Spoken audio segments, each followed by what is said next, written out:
Edoui Plenel gaffe et révèle que l'un de ses informateurs serait un.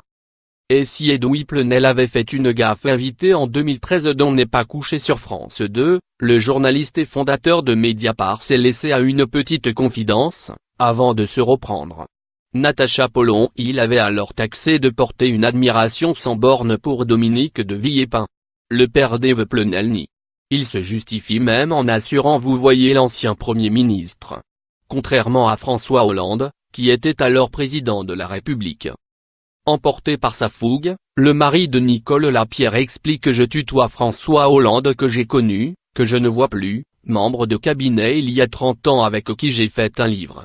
Pourquoi? Parce que, vous savez que souvent les meilleures sources ce sont les membres de cabinet.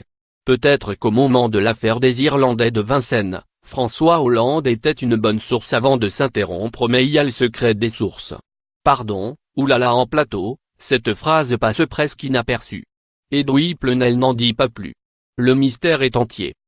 Il faudra attendre le lendemain avant d'avoir une explication. L'homme à la célèbre moustache s'est-il donc trahi en lâchant cette information? À l'en croire, ce n'est pas le cas.